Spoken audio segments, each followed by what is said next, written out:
এই শোনো না গো, আমাদের পুতুল ডায়েরি চ্যানেলটি সাবস্ক্রাইব করে পাশে থাকা বেল আইকনটি বাজিয়ে দিও প্লিজ। আর গল্পটি ভালো লাগলে অবশ্যই লাইক কমেন্ট করে শেয়ার করে দিও। ধন্যবাদ।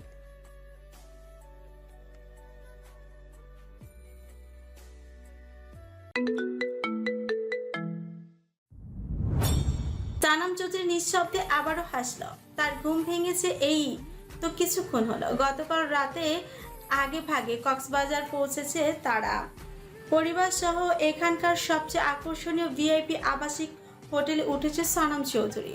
3টা দিন এখানে থাকবে মন্ত্রীর পরিবার। ঘুরবে, খাবে, সবাই মিলে আনন্দ করবে। এখানে কারো কোনো কর্ম ব্যস্ততা নেই, তারা নেই। তবুও গতকাল রাতে তেমন কোথাও বের হয়নি। ওর আশেপাশে একটু ঘুরেছে, এরপর বড় সড়ো একটি রেস্টুরেন্টে সবাই মিলে ডিনার করেছে। কয়েক ঘন্টা প্লেন জার্নিতে বড়রা একটু ক্লান্ত, তাই সালাম চৌধুরী জানালো, আজ আর কারো কথায় যেতে হবে না, রাতটা অনেক হয়েছে, এবার সবাই ঘুমিয়ে পড়ো। আগামীকাল ভোরে উঠে আমরা সবাই একসঙ্গে সাগর পাড়ে বের হব। ছোট বড় সবাই তার কথা বিনা বাক্যে মেনে নিল। ওরা ঘুমাতে গেল যে যার নির্দিষ্ট কক্ষে। এর আগে কথা ছিল ভোর 5টা থেকে 6টার মধ্যে সবাই যেন ওঠে, কিন্তু এখন অলরেডি 6টা বেজে গিয়েছে। রাত্রিপ্রিয়া গতকাল এসে সেই যে ঘুমিয়েছে, এখনো ঘুম ভাঙেনি তার। চৌধুরী গৃহের এতদিনের বিভীষিকাময় এক তোপের মুখোমুখি হয়ে ভালো ঘুম হয়নি মেয়েটার। আজ কতগুলো দিন পর চারপাশে একটা সুখ সুখ অনুভূতি পেয়ে নিশ্চিন্তে ঘুমাচ্ছে মেয়েটা। এসব সবচেয়ে নীরবে বুঝলো সালাম চৌধুরী। তাই তো প্রিয়তমা স্ত্রীর এরকম শান্তির ঘুমটা নষ্ট করতে ইচ্ছে হলো না ওর। পাশ থেকে নিজে উঠছে না, কেননা রাত্রিপ্রিয়া তাকে আস্তে পিষ্টে জড়িয়ে ঘুমাচ্ছে। পাছে সে উঠলে নড়াচড়া পেয়ে যদি বই ঘুমটা ভেঙে যায়, এই ভেবে সালাম চৌধুরীও নড়লো না, উঠলো না। দুনিয়া গোল্লায় যাক, পৃথিবী ভেসে যাক, তবুও এখান থেকে নড়বে না সালাম চৌধুরী। যতক্ষণ না বইয়ের ঘুম ভাঙে সে ততক্ষণ এইভাবে অর্ধাঙ্গিনী সুখ হয়ে থাকবে। শুভ্র রঙা এই কক্ষের মাঝে শুভকর সালাম চৌধুরী এই গভীর ভালোবাসা আরো একবার সাক্ষী হয়ে রইল জড়বস্তুর আবাসিক হোটেলটি। চার দেয়ালের এই বদ্ধ কক্ষের মাঝে কোনো এক পুরুষের মনোমুগ্ধকর ভালোবাসা দেখে রাত্রিকে খানিকটা ঈর্ষা করলো যেন কক্ষের জড়বস্তুরা। ওরা নিজেদের মাঝে যেন বলা বলি করছে, ইস মেয়েটা কত ভাগ্যবতী। সে অদৃশ্য অকল্পনীয় কথা যেন অবলীলায় পড়িল সালাম চৌধুরী। ছেলেটা তাৎক্ষণিক জড়বস্তুদের ব্যঙ্গ করে বলে উঠল, আমার বউ শুধু ভাগ্যবতী নয়, রূপবতীও। সালাম চৌধুরীর শব্দহীন এই গাঢ় আসক্তি অনুভূতিদের মাঝে কক্ষের খোলা থাই গ্লাসকে বেদ করল।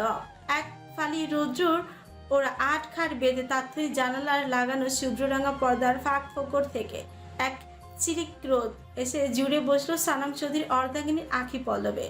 আকস্মিক রোদের ছটা চোখে মুখে পড়ার ফল স্বরূপ চোখ মুখ কুচকে গেল রাত্রিপ্রিয়া। নড়ে চড়ে উঠলো মেয়েটা, যা দেখে সালাম চৌধুরী দুষ্টু বালকদের ন্যায় রোদকে তাড়ানোর বৃথার চেষ্টা করলো। হাত দিয়ে মাছি তাড়ানোর মতো করে বলল, হুস হুস, এই যা যা, তোরা পড়ে আছিস ভাই, এখন যা তো। দেখছিস না আমার বউ ঘুমাচ্ছে, আমার ঘুমন্ত প্রিয়াকে তোরা বিরক্ত করছিস। তোরাও না আমার সুখে ভাগ বসাতে আসলি। দুষ্ট রোদ, তোদের কি আর কোনো কাজকর্ম নাই ভাই?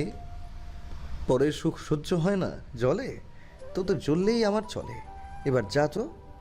সালাম চৌধুরীকে অসম্পূর্ণ অগ্রাহ্য করে রোদের কিরণ বাল আরো এক ফালি রোদ এসে ওদের দুজনকে আষ্টে পৃষ্ঠে জড়িয়ে নিল।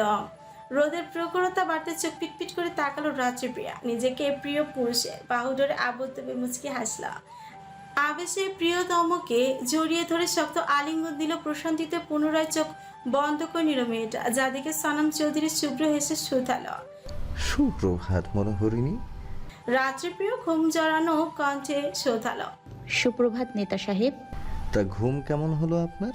দারুণ, আর একটু ঘুমাই। আবার? হ্যাঁ, ঘুম পাচ্ছে তো। এরকম একটা উষ্ণ বুকে নিজেকে সারাক্ষণ জড়িয়ে রাখতে পারলেও ভাল লাগে। আপনি কাছাকাছি থাকলেই আমার ভাল লাগে নেতা সাহেব। আপনি আমার চোখের শান্তি, মনের শান্তি। ওভাবে চোখ বন্ধ করে মোলায়েম কণ্ঠে বলল রাত্রিপ্রিয়া। সালাম চৌধুরী হাসল, পরপর কিছু একটা ভেবে দুষ্টু হেসেও বলল, ওটা না হয় বুঝলাম, কিন্তু ম্যাডাম আপনি কি এখানে সারাদিন ঘুমিয়ে থাকতে এসেছেন? আর কিছু করবেন না? কি করব?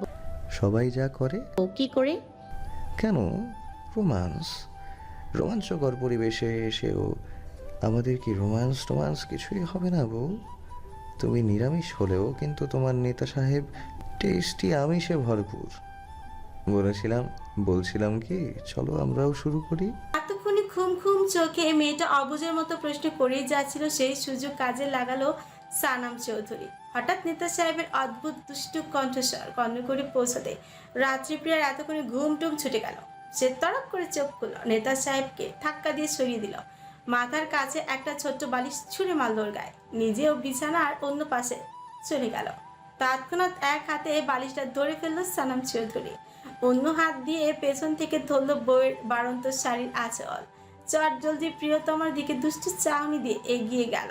যেতে যেতে মোহনীয় কণ্ঠে শুধালো, কি হলো বউ, তুমি পালাচ্ছ কেন? রোম্যান্স করবে না? ছি, অসভ্য নেতা সাহেব, আপনি তো দারুণ দুষ্টু। দিনে দুপুরে বউয়ের আঁচল ধরে টানাটানি করছেন। দেখি ছাড়ুন আমায়। কি? জনগণের সমৃদ্ধ ঐশ্বর্যপূর্ণ নেতা সানাম চৌধুরীকে তুমি অসভ্য বলছো মনোহরিণী? অসভ্য যখন বলতেই এবার এই দুষ্ট আর অসভ্য নেতা সাহেবের দুষ্টুমি ও অসভ্যতামি তোমাকে সহ্য করতে হবে। বলতে বলতে রাত্রিপ্রিয়াকে ধরে কায়দা করে নিজের উপরে ধাক্কা দিয়ে শুয়ে দিল। অনাকাঙ্ক্ষিত ধাক্কার ফলস্বরূপ মেয়েটার ঠাঁই হলো সানাম চৌধুরীর বক্ষস্থলে। তাকে নিজের বুকে আঁকড়ে ধরল সানাম চৌধুরী। মুহূর্তে তাদের চোখাচোখি হলো, একে অপরের চোখের সাথে দৃষ্টি হলো স্থির। তন্মধ্যে দুষ্ট বালকের ন্যায় প্রিয়তমা স্ত্রীর সিল্কের শাড়ি বেদ করে নগ্ন মসৃণ কোমরে হাত রাখলো সানাম চৌধুরী। নেতা সাহেবের হাতের গভীর স্পর্শ পেয়ে সহসায় কেঁপে উঠল রাত্রিপ্রিয়া। শরীরের সৃষ্টি হলো মৃদু মৃদু কম্পন। আঁখি পল্লব ধীর গতিতে বুঝে আসলো, মুখ থেকে শব্দটা হারিয়ে গেল। নেতা সাহেবের সন্নিকট থেকে পাওয়া স্পর্শে টালমাটাল হয়ে পড়ল এতক্ষণে ছটফটে মেয়েটা। তার শ্বাস প্রশ্বাসের গতি বাড়ল, দেহ মনে বাড়ল তীব্র ছটফটানি। বিয়ের এতগুলো দিন মানুষটার সাথে পেরিয়ে গেল, অথচ এখনো তার নেতা সাহেবের স্পর্শে বেহাল অবস্থা হয়ে পড়ে যায় রাত্রিপ্রিয়া। মেয়েটার এই অনুভূতি ঠিক প্রথম রাতের মতোই গাঢ়। বইয়ের ছটফটানি দেখে দুষ্টু হাসল সানাম চৌধুরী। তৎক্ষণাৎ বইয়ের কানের কাছে মুখ নিয়ে ফিসফিস করে বলল, এতে লজ্জা পারল মেয়েটার। খিচে বন্ধ করে রাখলো চোখ, অন্ধ পাশে ফিরিয়ে নিল মুখ, বলল, ছি, অসভ্য লোক। সানাম চৌধুরীর চোদনা ধীর গতিতে তার মনোহরিণীকে অদূর এক প্রণয়ের নিমন্ত্রণ জানালো। বেপরোয়া পুরুষটি মত্ত হয়ে পড়ল তার মনোহরিণীকে। নিঃশব্দে মেয়েটার চুলের ভাঁজে মুখ ডুবিয়ে দিল, ধীর গতিতে এগিয়ে আসলো ছটফটে মেয়েটার উষ্ঠের কাছাকাছি। হুট করে বইয়ের কাপা কাপা উষ্ঠ জোড়ার দিকে নজর পড়ল তার। তৎক্ষণাৎ চোখ বন্ধ করে উন্মুক্ত পুরুষটি নিজের ঠোঁট এগিয়ে নিল, অপর ঠোঁট জোড়া আঁকড়ে ধরার প্রয়াস চালালো। এরই মধ্যে তাকে ধাক্কা দিয়ে সরিয়ে দিল রাত্রিপ্রিয়া। লাফিয়ে সরে গেল ওখান থেকে। পরপর নেতা সাহেবের দিকে তাকে দুষ্ট হেসে এক দৌড়ে ওয়াশরুমে ঢুকে পড়ল। হুট করে এই ঘটনা ভড়কে গেল সানাম চৌধুরী। সব কিছু বুঝতে কয়েক সেকেন্ড সময় লাগলো তার। দুষ্টু বইয়ের চাল ধরতে পেরে তড়িঘড়ি করে উঠে দাঁড়ালো সানাম চৌধুরী। তৎক্ষণাৎ তার রোমান্টিক মুডের পাটা বাঁচিয়ে দিয়ে মুখের উপর ওয়াশরুমের দরজা আটকে দিল রাত্রিপ্রিয়া। এতে কিছুটা ক্ষিপ্ত হলো সানাম চৌধুরী, তবু ওয়াশরুমের দরজা ধাক্কা দিয়ে আদুরে কণ্ঠে ডাকতে লাগলো বউকে, দরজা খোলো রাত, জান প্লিজ, আমাকে অশান্ত বানিয়ে তুমি পালাচ্ছ। এটা অন্যায় হচ্ছে কিন্তু বউ, এভাবে ভালো হচ্ছে না কিন্তু। তার কথা সম্পূর্ণ হওয়ার আগে কক্ষের দরজা টোকা দিল সালাম চৌধুরী। একবার ডাক দিল। তার পাশে দাঁড়িয়ে থাকা রোকসানা চৌধুরী পরপর ডাকলো ওদের, বলল, ও সানাম, ও রাত, তোমরা এখনো ঘুমাচ্ছ? আমরা সবাই সে কখন থেকে অপেক্ষা করছি তোমাদের। তাড়াতাড়ি উঠে পড়ো তো, বেলা গড়িয়ে যাচ্ছে রে বাবা, আমাদের বের হতে হবে তো। থেমে গেল সালাম চৌধুরী। নিজের এতক্ষণের আবেদনময়ী বাড়ানো হাত গুটিয়ে নিল। এতে আরো মেজাজ চটে গেল তার।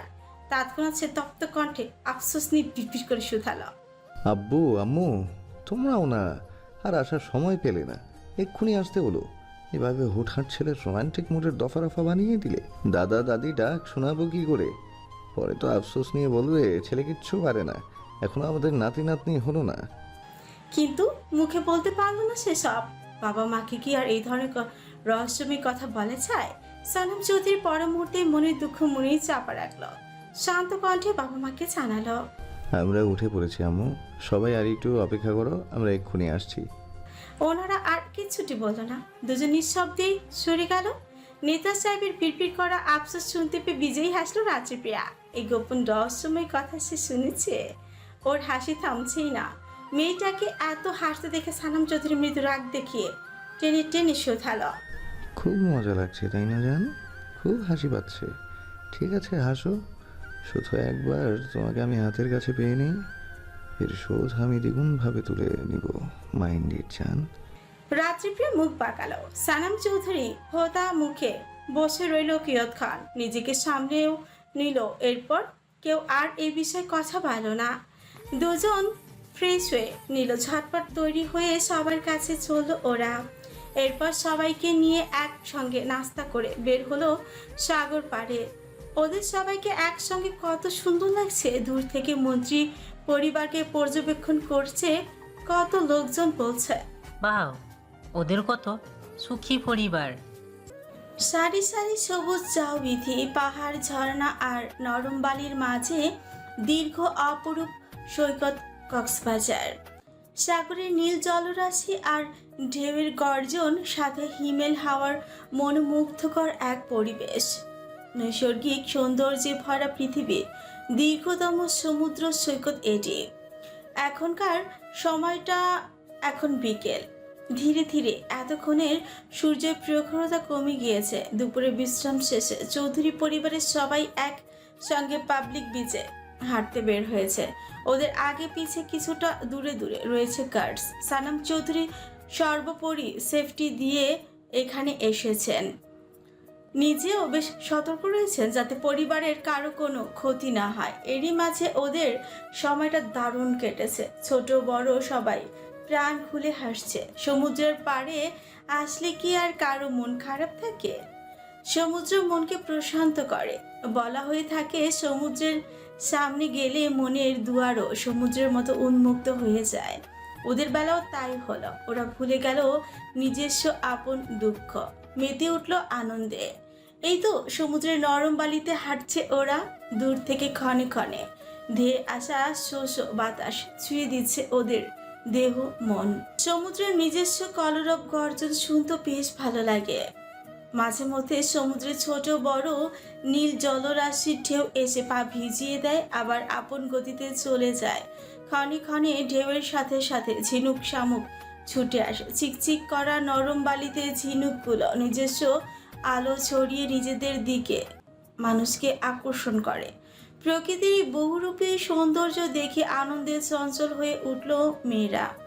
এরই মধ্যে আবারও সমুদ্রের বড়সড় একখানা ঢেউ এসে ভিজিয়ে দিল ওদের সবাইকে, যা দেখে রাত্রিপ্রিয়া, পায়েল, পরশ ও তানহা সমুদ্রের গর্জনের মতো খিলখিল করে হেসে উঠল। পর মুহূর্তে একে অপরকে জড়িয়ে ধরে লাফিয়ে উঠল। মেয়েদের হাসি দেখে চোখ জুড়িয়ে গেল তানিয়া চৌধুরী ও রুকসানা চৌধুরীর। ওনারাও ওদের সঙ্গে হাসতে হাসতে একজন অপরজনকে জানালো, দেখো দেখো আপা, বাদরগুলো একসাথে কিভাবে লাফালাফি করছে। ছোট জায়ের কথা শুনে তানিয়া চৌধুরী মৃদু হেসে আবার বলল, হ্যাঁ রে, কত সুন্দর লাগছে আমাদের মেয়েগুলোকে। ওদের হাসি হাসি মুখ দেখে আমার চোখ জুড়িয়ে যাচ্ছে। ছোট, আমাদের এই সুখে আর কোনো বদনজর না পড়ুক। ওদের কথার মাঝে হুট করে রাত্রিপ্রিয়া ঝলমলে দাঁত বের করে আবদার জুড়ে বসল। তানিয়া চৌধুরীকে উদ্দেশ্য করে বলা, ও মামুনি, তোমার ছেলেকে একটু বলো না আমাদের আরও একটু দূর সাগর পাড়ে নিয়ে যেতে। ওই দেখো দেখো, ওখানে কত ঝিনুক পড়ে রয়েছে। আমরা আঁচল ভরে ঝিনুক করব আর ভিডিও করব। ওর সঙ্গে তাল মেলালো বাকিরাও। এরই মধ্যে সানাম চৌধুরী বাদ সেধেছে। মায়ের জবাবের আগেই ছেলেটা গম্ভীর কণ্ঠে বারণ করলো, বলা, না না, ওখানে এখন যাওয়া যাবে না, ওদিকে ঢেউয়ের প্রখরতা বেশি, একেবারে ভিজে যাবে সবাই। শেষ বিকেল, এখন ভিজলে ঠান্ডা লেগে যাবে। তোমাদের বরং আমি আগামীকাল দুপুরে ওখানে নিয়ে যাব। যা শুনে এতক্ষণে চঞ্চল মুখখানা চুপসে গেল রাত্রি সহ সকলে। দুপুরে গিয়ে কি করবে? তখন প্রচুর রোদ থাকে, তখন কি ছবি ভালোবাসবে? শেষ বিকেলেই তো ছবি ভালো আসে। এ নিয়ে মেয়েদের নীরব আহাজারি। এর আগেও একবার সানাম চৌধুরীকে জানি বিশেষ লাভ হয়নি। সে হোটেল থেকে আসার পথেই বারণ করে দিয়েছে, এই সময় ভেজা যাবে না, কোনোভাবেই না। এমনিতেও দুপুরে বিচের জলে ওরা বেশ সময় নিয়ে ভিজেছে, বারবার ভিজলে ঠান্ডা লাগবে না, সেই চিন্তা করে মুখরিত হাসি মুখগুলোর উপর কঠিন নিষেধাজ্ঞা আরোপ করল সানাম চৌধুরী। তার এই নিষেধাজ্ঞা বেশিক্ষণ দীর্ঘস্থায়ী হলো না। মেয়েদের ভোতা মুখ দেখে আনোয়ার চৌধুরী ওদের সুপারিশ করে শুধালো।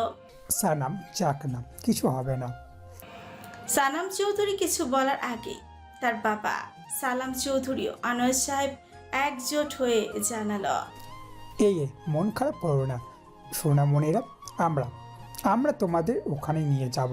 সানাম বারণ করলি হলো নাকি? আমাদের সাথে চলো তোমরা, আর 3 ভাই তোমাদের সঙ্গে ঝিনুক করবে। তাৎক্ষণিক আনন্দে পুলকিত হয়ে উঠল ওরা। তানহা তো হাত উঁচু করে জোরে সোরে এক চিৎকার করলো। ইয়ে! সানাম চৌধুরীকে সম্পূর্ণ অগ্রাহ্য করে তাৎক্ষণিক মেয়েদের নিয়ে খানিকটা দূরে চলে গেল। সালাম চৌধুরী, রায়হান চৌধুরী ও আনোয়ার সাহেব যা দেখে ফোঁস করে শ্বাস ছাড়ল সানাম চৌধুরী, তবে কিচ্ছুটি বলল না। ওদের আনন্দ আর হাসি মুখটা দেখার জন্যই তো এত আয়োজন। থাক না, মেয়েগুলো না হয় নিজেদের মতো আনন্দ করুক। সে আর বাধা দিল না, নিজেও ওদের সঙ্গে গেল না। দূর থেকে দাঁড়িয়ে কেবল ওদের দিকে তাকিয়ে রইল। এরই মধ্যে ওর পাশে দাঁড়িয়ে থাকা সাইমন ও নয়ন মিনমিন করে বলা, ইয়ে মানে সানাম, আমরাও একটু ওই দিকে যাই। সানাম চৌধুরী জবাব দিল না কোনো। সাইমন ও নয়ন ওর জবাবের অপেক্ষাও করল না। দুজনই হন্তদন্ত হয়ে কিশোরী বালকের ন্যায় যোগ দিল ওদের সাথে। মেয়েরাও বাবাদের ভরসারত এক হাত ধরে আনন্দে মেতেছে, ক্ষণে ক্ষণে লাফাচ্ছে, ছোটাছুটি করে ঝিনুক কুড়াচ্ছে। বৃদ্ধ বাবারাও যেন আজ মেয়েদের সঙ্গে বাচ্চা হয়ে গেল। তাদের বয়স 50 থেকে 60-এর কোঠা থেকে নেমে 6-এ পরিণত হয়েছে। ওদের থেকে খানিকটা দূরে পাশাপাশি দাঁড়িয়ে এই মনোমুগ্ধকর দৃশ্য উপভোগ করছে তানিয়া চৌধুরী, রুকসানা চৌধুরী ও সানাম চৌধুরী। এদেরকে ভিন্নভাবে ছবি ও ভিডিও করে দিচ্ছে একজন ফটোগ্রাফার। ওনাকে ঢাকা থেকে সঙ্গে করে আনা হয়েছে। ফটোগ্রাফারের যুবক ছেলেটাও দক্ষ হাত। চৌধুরী বাড়ির বিষাদের মাঝে তৈরি হওয়া মধুর এই সময়টাকে স্মৃতির অ্যালবামে যোগ করার দায়িত্ব পালন করছে। গোধূলি সূর্যটা নিভু নিভু, ধরণীর বুক থেকে সূর্যের কিরণ ধীরে ধীরে নিভে যাচ্ছে। নিয়মমাফিক একটু একটু আধার এসে আঁকড়ে ধরেছে পৃথিবী। আধো আলো অন্ধকারের মাঝে সাগর পাড়ের দৃশ্যটা দারুণভাবে ফুটে উঠেছে। প্রাকৃতিক চোখ ধাঁধানো এই সৌন্দর্য উপভোগ করতে জোড়ায় জোড়ায় কাপলরা হাত ধরাধরি করে ভিড় জমিয়েছে সাগর পাড়ে। বেশিরভাগ পর্যটকরা এখন বাইরে, আশেপাশে বেশ ভিড়। তবুও সবাই নিজেদের মতো করে কিছু সুন্দর মুহূর্তকে উপভোগ করছে। সুন্দর এই মনোমুগ্ধকর দৃশ্য উপভোগ সামিল হলো চৌধুরী পরিবার। বিকেলের সময়টা তাদের ভীষণ আনন্দে কেটেছে। এখনও তাদের সেই খুশির রেশ যায়নি। পরশ মেয়েটার মনটা বেশ ফুরফুরে। সে ঘুরে ঘুরে মুগ্ধ চোখে দেখছে সব কিছু, একটা দৃশ্য দেখছে আর বিস্ময় নিয়ে বলছে, অপূর্ব অপূর্ব, সৃষ্টিকর্তার সৃষ্টি কত সুন্দর। পরপর মেয়েটা বিমোহিত হয়ে নিজেকে প্রকৃতির মাঝে তুলে ধরতে ব্যস্ত হয়ে পড়ল। সে সবার থেকে কিছুটা দূরে গিয়ে একাকী এলোমেলো পায়ে হেঁটে হেঁটে উপভোগ করছে পৃথিবী। এতে সূর্যের লাল আভা বারংবার ছুঁয়ে দিচ্ছে তাকে। শোষ বাতাস এসে উড়িয়ে দিচ্ছে খোলা জল। এতে যেন মেয়েটির আসল সৌন্দর্য ফুটে উঠেছে। ওর মায়াবী মুখটা নজর কাড়া চিত্র ছড়িয়ে দিচ্ছে আশপাশ। এ যেন দক্ষ হাতে আঁকা কোনো শিল্পীর ক্যানভাসের সোনার কন্যা। দূর থেকে এক প্রকৃতিপ্রেমী কন্যার সৌন্দর্য দেখে বিমোহিত হলো এক জোড়া চোখ। মুহূর্তেই চোখের মালিকের বক্ষস্থল হলো টালমাটাল। তার চোখের দৃষ্টি গাঢ় হলো, স্থির হলো মেয়েটার মাঝে। এই মুহূর্তে এই মেয়েটাকে গাঢ় চোখের যুবকটির নিকট রূপকথার কোনো অপ্সরার মতো লাগছে। এইরকম মেয়ে সে এর আগে কখনো দেখেনি। তার চোখ জুড়িয়ে যাচ্ছে তৎক্ষণাৎ লোকটা আনমনে আত্মতৃপ্তি নিয়ে বলে উঠল। Beautiful, beautiful. তার চোখ জুড়িয়ে যাচ্ছে। তৎক্ষণাৎ লোকটা আনমনে আত্মতৃপ্তি নিয়ে বলে উঠল, কি অদ্ভুত! এক পুরুষের কাছে অবহেলিত হওয়া মেয়েটাও পৃথিবীর কোনো এক মহান পুরুষের চোখের শান্তি। এই যে সেই অদ্ভুত চোখ জোড়ার মালিক নয়ন খান, তার চোখে এই মেয়েটাই বিশ্ব সুন্দরী, ওর মানসিক তৃপ্তি। দূর থেকে প্রেয়সীর ভয়ঙ্কর এই রূপ দেখে আনমনি তার সন্নিকটে এগিয়ে আসলো নয়ন। যতটা না সুখানুক নিয়ে এসেছিল ছেলেটা, প্রেয়সীর কাছাকাছি এসে তার সেই সুখ পরিণত হলো বেদনায়। কেননা হুট করে এতক্ষণে চঞ্চল মেয়েটা উদাস হয়ে দাঁড়িয়ে গেল। তার আঁখি পল্লবে চিকচিক করছে জল। তবে কি মেয়েটা কাঁদছে? হ্যাঁ, তাই তো। এত সুখের মাঝে থেকেও হুটহাট আমাদের কিছু আপন দুঃখ এসে কড়া নেড়ে যায় বক্ষস্থলে। এরপর আমাদের ক্ষণিকের সুখটা পরিণত হয় একঘেয়েমি বিষাদে। পরশেও বেলাও তাই, সে একাকী নিঃশব্দে কাঁদছে। এই কান্না দুঃখের। এরই মধ্যে আলগোছে একবার তাকে পর্যবেক্ষণ করে নিল নয়ন। পাশাপাশি দূরত্ব রেখে হুট করে বলে উঠল, অপ্সরার দিনলিপিতে তাহার বিরহে পরিসমাপ্তি কত দূর? নাকি অপ্সরা এই বিরহের ইতি টানবে না কবুও? সে কি জানে না বিরহ বেশি দিন বক্ষস্থলে পুষতে নেই, ভালো থাকার অধিকার তারও আছে। মোর অপ্সরা কি জানে পৃথিবীর কোনো এক শুদ্ধ পুরুষ তাকে পাওয়ার জন্য উন্মুক্ত এক বেপরোয়া? আকস্মিক কারো কথা শুনে চমকে উঠল পরশ। নিজের পাশে নয়ন ভাইকে দেখে তাড়াহুড়ো করে চোখ মুছে ফেলল। এরপর আনমনি জানতে চাইল, কে সেই শুদ্ধ পুরুষ নয়ন ভাই? এতে নয়ন হাসলো কিঞ্চিত, ওভাবেই বুকে হাত বেঁধে শুধালো, আশেপাশে ভালো করে চোখ মেলে তাকাও বে, হতেও পারে তোমার সামনে রয়েছে সে দাঁড়িয়ে। আমার সামনে তো একমাত্র আপনিই দাঁড়িয়ে, তাহলে আপনি কি সেই পুরুষ নয়ন ভাই? হলেও হতে পারে, কেন? আমি হলে খুব ক্ষতি বুঝি? আপনি নিজেকে শুদ্ধ পুরুষ হিসেবে দাবি করছেন নয়ন ভাই? করছি। নয়নের কথা শুনে হুট করে হেসে উঠল পরশ। হাসতে হাসতে তার ছেলে স্বরে বলল, নারীকে প্রণয়ের বাঁধনে বাঁধার আগ অব্দি সকল পুরুষই শুদ্ধ পুরুষ নয়ন ভাই। তার কৌশলে যখনই নারী গোলে মোম হয়ে যায়, ঠিক তখনই শুদ্ধ পুরুষের রঙও তামাটে হয়ে যায়। ওরাও পরিণত হয় অশুদ্ধ পুরুষে। পৃথিবীতে শুদ্ধ পুরুষ বলতে কি কিছু আছে নয়ন ভাই? মেয়েটার তার ছেলের সাথে করা নিন্দাকে সম্পূর্ণ উপেক্ষা করল নয়ন, বরং দৃঢ়তা নিয়ে বলল, অবশ্যই আছে, থাকবে না কেন? এই যে আমাকে দেখো, আমি আমার নিজেকে শুদ্ধ পুরুষ বলে আখ্যায়িত করছি। একজন শুদ্ধ পুরুষ হিসেবে যতগুলো গুণ থাকা দরকার সবগুলোই আমার মধ্যে আছে। আমি নিজের কাছে নিজে অনেক বেশি সৎ। কজন পুরুষ আজকাল নিজের মাঝে সততা নিয়ে বাঁচতে পারে বলো তো? নিজেকে নিয়ে এরকম আত্মবিশ্বাস আত্মতৃপ্তি সহকারে সবাই বাঁচতে পারে না, যা আমি পারছি। আর একটা কথা কি জানো কোচি? কি? শোনো, আমি যেমন সৎ তেমনই আমার ভালোবাসাটাও খাঁটি। ছেলেটা দৃঢ় কণ্ঠে বলা গাঢ় অবিশ্বাস্য কিছু কথোপকথন শুনে চমকে উঠল পরশ। বিস্ময় নিয়ে চট জলদি তাকালো নয়নের মুখপানে। ছেলেটা তার দিকে গভীর দৃষ্টিতে তাকিয়ে আছে। এই দৃষ্টি স্বাভাবিক নয়, অন্যরকম, অদ্ভুত। তার এই চোখ অন্য কিছু বলছে, যা তৎক্ষণাৎ পড়ে ফেলল পরশ।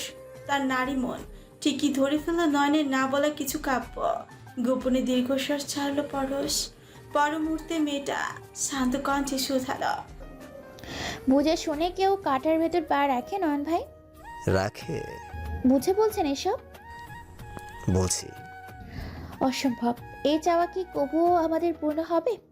সবার হয় কি জানি না, তুমি চাইলে আমাদের হবে। অসম্ভব। সম্ভব। নয়ন ভাই, জি। এরকম আবদার আর কখনো করবেন না প্লিজ। আমি ভাঙাচোরা রিক্ত শূন্য এক মানবী।